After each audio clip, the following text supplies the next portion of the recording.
So now we're going to move on to part 3 of the speaking test, and we're going to continue to talk about careers.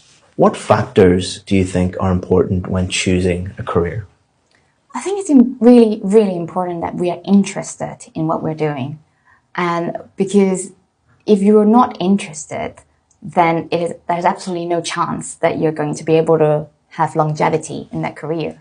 We should also choose an industry where there's a potential for you to really grow within that industry.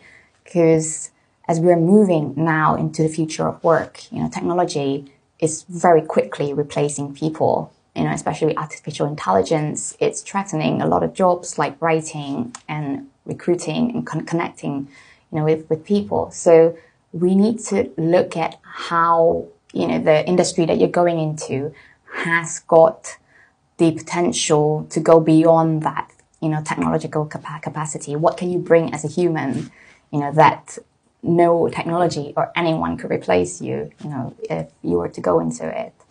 Why do you think some people fail in some careers?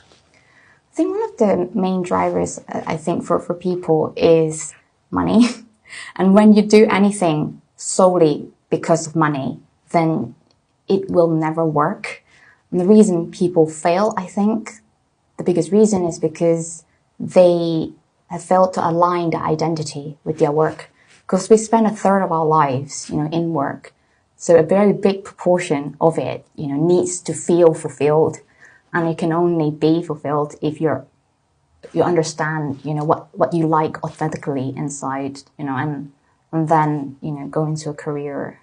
But then the reality is that most people then, jump in and figure it out, explore, and then we'll work it out, in hindsight.